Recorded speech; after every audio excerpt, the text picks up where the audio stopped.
उफ, यह आंधी! काकी द्वार बंद कर लो, बहुत तेज आंधी आने वाली है।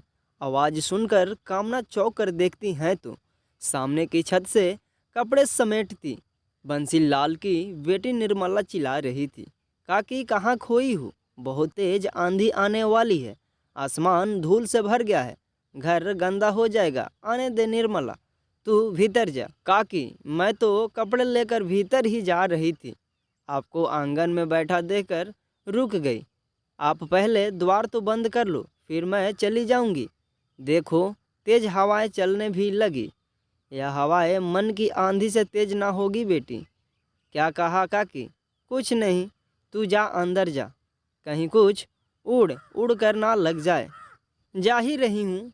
निर्मला कपड़े समेटकर अंदर चली गई। कामना दरवाज़ा बंद करते हुए मन में सोचने लगी, जब जिंदगी की खुशियों पर धूल जम गई हो तो इस माटी से कैसा डर।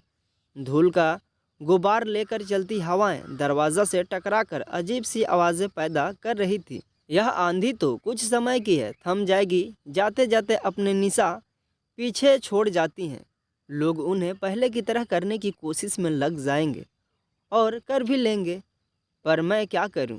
मैं कैसे अपने स्वप्न महल से स्वार्थ के निशान मिटाऊं? कैसे? बीते कल की बातें याद कर कामना की आंखों से आंसू बहने लगे। कामना बहू आई। माँ जी। कामना साड़ी के पल्लू से हाथ पोंछते हुए आई। कामना बहू, इनसे मिलो, मेरे भाभी के दूर के रिश्तेदार बैजनाथ हैं, मुकुल के रिश्ते की बात करने आए हैं। जी नमस्कार। कामना हाथ जोड़कर बोली, यह बिटिया पूर्वी का फोटो आराम से देख लेना और सबको दिखा देना। अभी इनके लिए जलपान की व्यवस्था करो।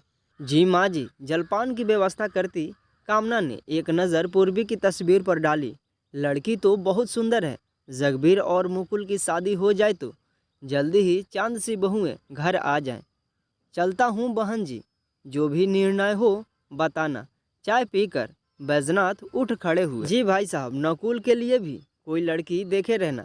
जगबीर और बच्चे देख ले तो बात आगे बढ़े। बहू मुकुल की फ़ोटो हो तो दे दो, नहीं तो मोबाइल पर भिजवा देना। नंबर मेरी डायरी में लिखा है, अभी लाई। कामना ने मुकुल की फ़ोटो लाकर दे दी। मुकुल को पूर्वी बहुत पसंद आई। दोनों पक्षों की हाँ होते ही एक अच्छा सा मुहूर्त देकर शादी की तारीख तय हो गई और पूर्वी बहू बनकर घर में आ गई। कामना बहू से भी काम कराया कर। यह क्या, जब भी वो कुछ करने जाती है तू मना कर देती है।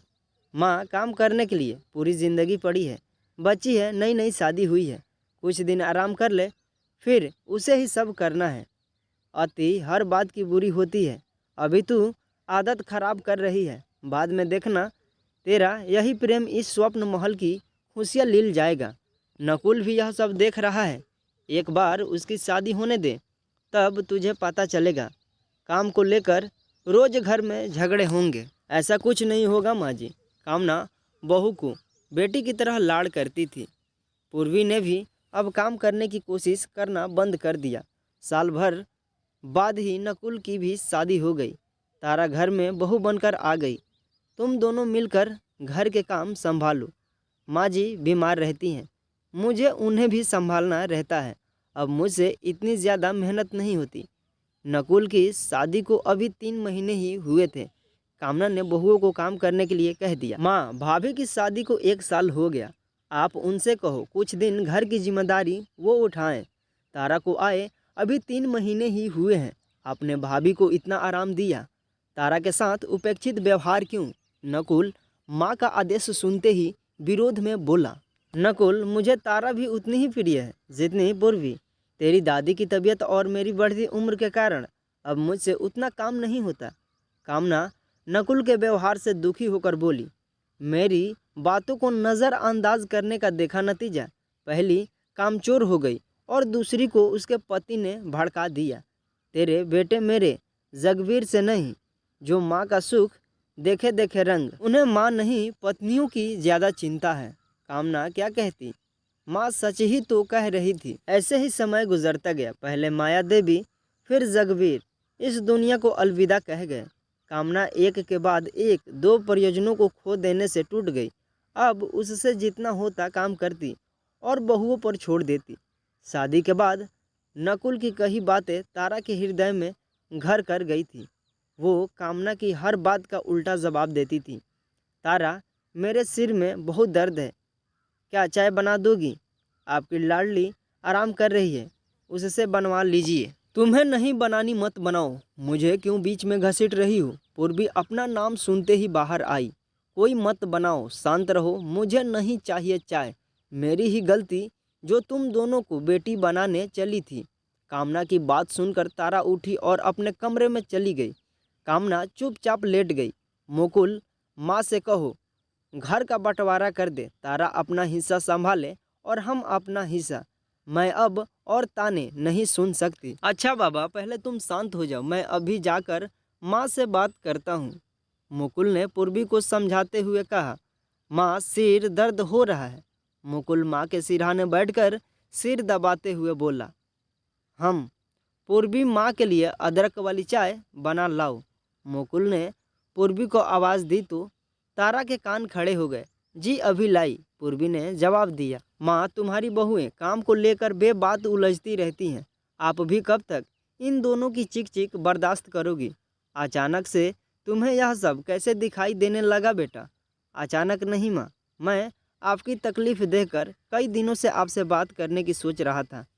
ऐसी कौन सी बात है जिसे करने के लिए तुम्हें सोचना पड़ रहा है? कामना ने कुछ सोचते हुए पूछा। माँ, क्यों ना घर का बंटवारा कर लें? नकुल भी अपनी गृहस्थी में खुश, मैं भी अपनी गृहस्थी में खुश। ना कोई झगड़ा होगा, ना बिना बात बहस होगी। मुकुल ने अपनी बात रखी। और मैं किसकी गृहस्थी के हिस्से में आ रही हूँ बेटा? कामना ने शांत लहजे में पूछा। आपका क्या माँ, जब तक मेरे पास रहना है तो हमारी होकर रहना, जब नकुल के पास रहो तब तक उनकी होकर रहना। मतलब यह, तुम्हारे साथ रहूं तो छोटे से संबंध ना रखूं, उसके बच्चों से ना बोलूं, और उसके पास रहूं तो तुमसे और तुम्हारे बच्चों से दूर रहूं।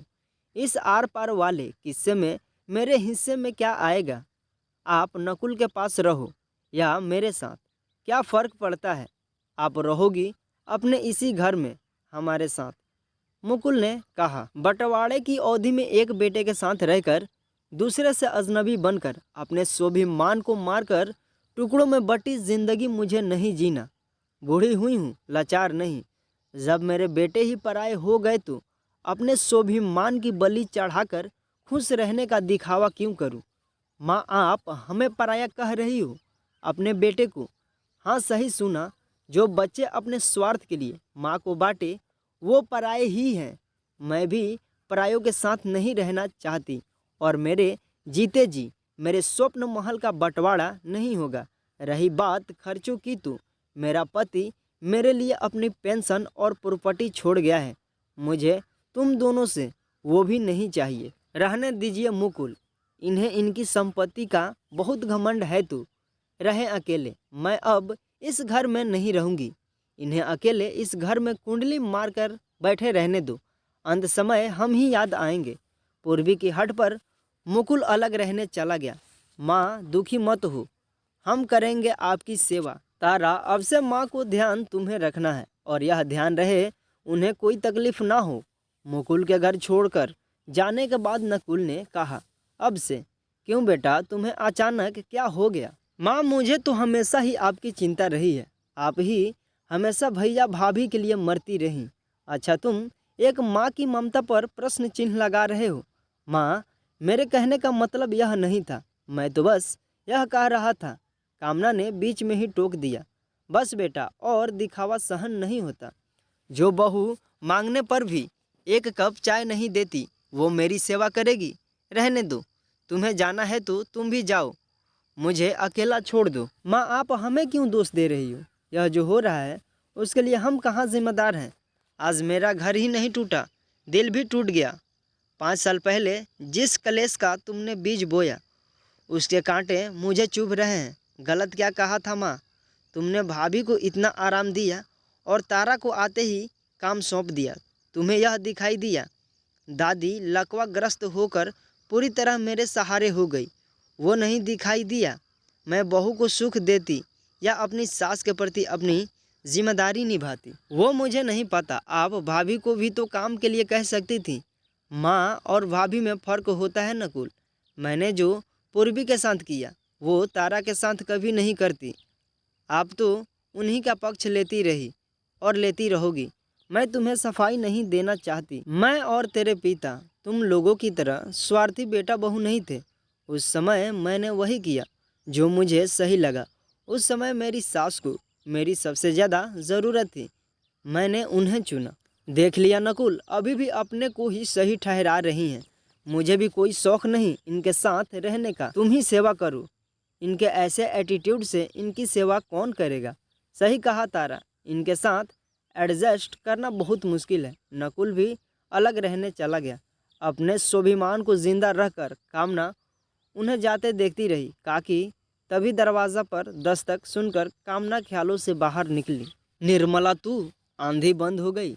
कामना ने बाहर झांका तो माटी की सौंधी महक उड़ रही थी। हाँ काकी, बूंदाबांदी हो गई। यह देखो कौन आया है। कामना खुश होकर अपनी छोटी बहन के गले लग गई। चलती हूँ काकी। निर्मला चली गई। दीदी जैसे ही आपका फ़ोन आया वैसे ही अटैची उठाकर चली आई। शायद आपकी सेवा के लिए इतने सालों से अकेले थी। रोते हुए कमला बोली। कमला की शादी आर्मी के कैप्टन रंजीत से हुई थी। शादी के 6 महीने बाद ही उसने एक आतंकी मुठभेड़ में अपने पति को खो दिया था। ससुराल ने अब सगुनी कहकर घर से निकाल दिया। तब से मायके में रह रही थी। रो मत कमला, इस दुनिया में पूरी तरह सुखी कोई नहीं। कहने को यह मेरा स्वप्न महल है। बिखरे सपनों की लाश पर यह भी मेरी तरह अकेला ताना खड़ा है। अपने स्वाभिमान के साथ आप सही कह रही हैं दीदी। लोगों की नज़र में मुझ जैसी सुखी कोई नहीं। मेरे पास तो 2 बेटे हैं, फिर भी मैं ही जानती हूँ मैं कितनी अकेली हूँ। अब हमें किसी की ज़रूरत नहीं। अब हम अपने स्वाभिमान को जिंदा रख एक दूसरे के सहारे ही जीवन बिता लेंगे। ये कहानी आपको कैसी लगी कमेंट करके बताएं और ऐसी ही कहानियाँ सुनने के लिए हमारे चैनल को सब्सक्राइब करें। थैंक यू दोस्तों।